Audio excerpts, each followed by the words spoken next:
भीष्म द्रोण तटा जयद्रथ जला गांधार नीलोपला शल्य ग्रहावती कृपेण वहनी कर्णेन वेलाकुला अश्वत्थाम विकर्ण घोर मकरा दुर्योधनावर्तिनी सोत्तीर्णा खलु पांडवय रण नदी कैवर्तकः केशवः। पदच्छेद। भीष्म द्रोण तटा अर्थात भीष्म और द्रोण रूपी तटों वाली, जयद्रथ जला अर्थात जयद्रथ रूपी जल वाली, गांधार नीलोपला अर्थात शकुनी रूपी नीले पत्थर यानी चट्टान वाली, शल्य ग्रहावती अर्थात शल्य रूपी घड़ियाल वाली, कृपेण अर्थात कृपाचार्य से, वहनी अर्थात प्रवाह वाली, कर्णेन अर्थात कर्ण से, वेलाकुला अर्थात उन्नत तरंगों वाली, अश्वत्थाम विकर्ण घोर मकरा अर्थात अश्वत्थामा और विकर्ण रूपी भयंकर मगरों वाली, दुर्योधनावर्तिनी अर्थात दुर्योधन रूपी भंवर वाली, स अर्थात वह, उत्तीर्णा अर्थात पार कर ली गई, खलु अर्थात निश्चय ही, पांडवही अर्थात पांडवों द्वारा, रण नदी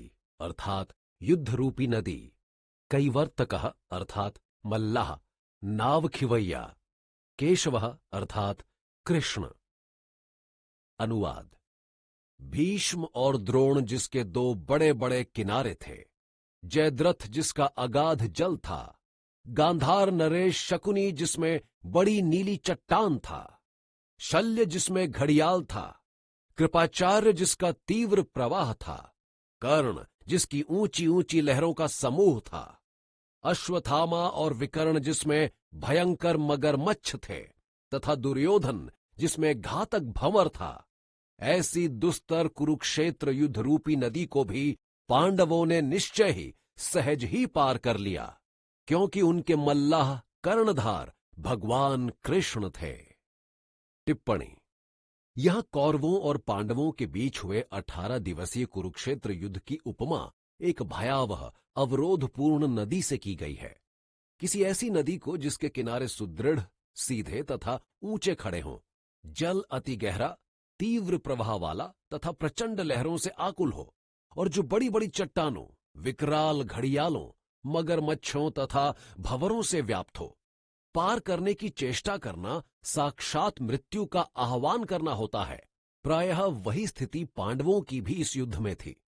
उनके पास केवल 7 अक्षौहिणी सेना थी, जबकि कौरवों के पास 11 अक्षौहिणी थी। इसके अतिरिक्त भीष्म, द्रोण, कर्ण आदि तत्कालीन लगभग सभी उद्भट योद्धा और मूर्धन्य महारथी भी उन्हीं की ओर थे।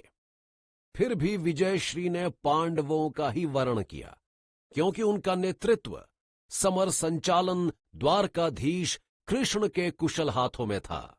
उनके रणचातुर्य, नीति नैपुण्य, विचार वैदग्ध्य तथा व्यवहार कौशल्य का इससे बड़ा प्रमाण और क्या हो सकता है। इस प्रकार इस श्लोक में भी श्री कृष्ण का ही स्तवन किया गया है।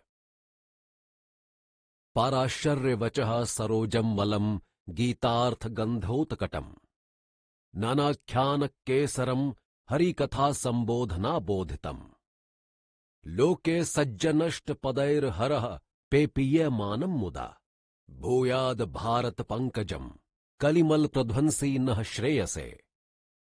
पदच्छेद। पाराशर्य वचः सरोजम अर्थात व्यास के वचन रूपी सरोवर में पैदा हुआ।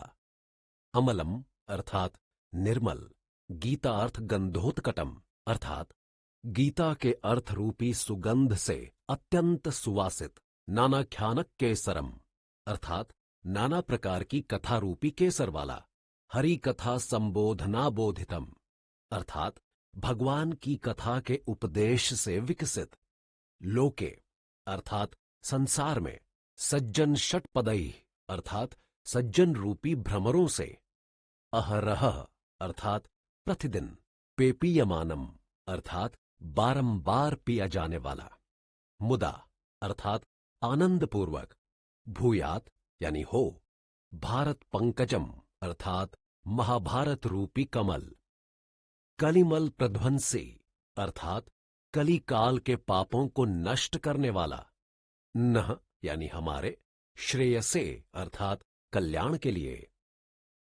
अनुवाद। कली काल के अर्थात समस्त पापों को नष्ट करने वाला तथा पराशर के पुत्र महर्षि व्यास के वचन रूपी सरोवर में पैदा हुआ महाभारत रूपी निर्मल कमल हमारे लिए कल्याणकारी हो। जो कमल गीता के अर्थ रूपी सुगंध से अत्यंत खुशबूदार सुवासित है, नाना प्रकार की कथाएं ही जिसके केसर हैं, जो भगवान की कथा के उपदेश से ही विकसित है, तथा सारे संसार में सज्जन रूपी भ्रमर भौरे जिसके सारभूत मकरंद यानी पराग का प्रतिदिन आनंद पूर्वक बारंबार पान करते रहते हैं। टिप्पणी। गीता, गीताकार तथा गीता सूत्रधार के मंगलमय ध्यान वंदन के पश्चात स्वामी मधुसूदन जी अब गीताधार महाभारत का पुण्य संस्मरण करते हैं और उससे विश्व के कल्याण के लिए प्रार्थना करते हैं। प्रस्तुत श्लोक की अंतिम पंक्ति में स्वामी जी ने भारत पंकजम शब्द द्वारा महाभारत की तुलना कमल के साथ की है, जो बड़ी सुंदर, सार्थक व समीचीन है। आइए तनिक इसका अवलोकन करें। हम नित्य प्रति देखते हैं कि कमल तालाब, झील आदि किसी जलाशय में पैदा होता है। उधर महाभारत के पैदा होने का जलाशय पाराशर्य व्यास के वचन है। हम पहले कह आए हैं कि व्यास ऋषि पराशर तथा धीवर कन्या सत्यवती के संतान हैं, अतः उनके अनेक अभिधानों में एक पाराशर भी है। हम यह भी जानते हैं कि महाभारत व्यास की रचना है, अर्थात श्लोक आदि के रूप में उसका समस्त वाग विस्तार व्यास ही के द्वारा हुआ है। दूसरे शब्दों में महाभारत व्यास ही के वचनों का समुदाय है, मानो उन्हीं से निस्सृत हुई है। कमल सुंदर, स्वच्छ तथा मैल रहित अमल होता है। उधर महाभारत भी त्रुटि, दोष तथा मल यानी पाप रहित है और अपने भक्तों को भी अमल अर्थात निर्मल व निष्कलंक बना देती है। कमल अपने रेशे तंतुओं व पंखड़ियों आदि में पूर्णतया व्याप्त गंध के कारण स्वयं भी सुगंधित रहता है और अपने चारों ओर के वायुमंडल में भी उस सुगंध को फैलाता है।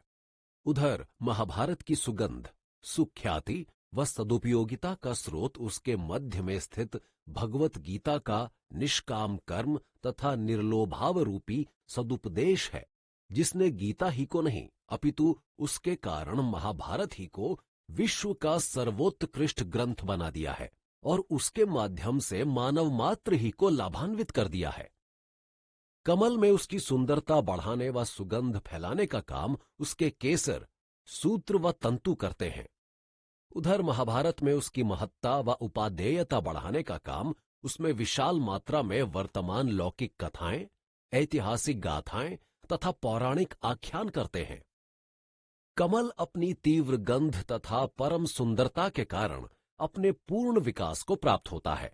उधर महाभारत हरि, विष्णु व कृष्ण संबंधी बहुसंख्यक कथाओं तथा उपदेशों के कारण अपने पूर्ण विकास, चरम उत्कर्ष को प्राप्त होती है।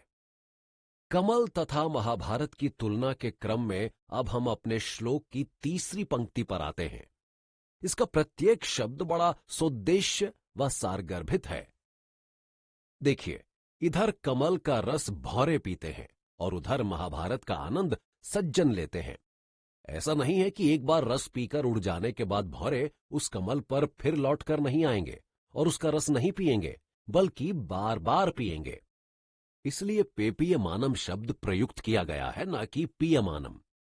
इसी प्रकार सज्जन, महात्मा व भक्त लोग भी महाभारत के अध्ययन का आनंद बार बार आजीवन उठाते हैं।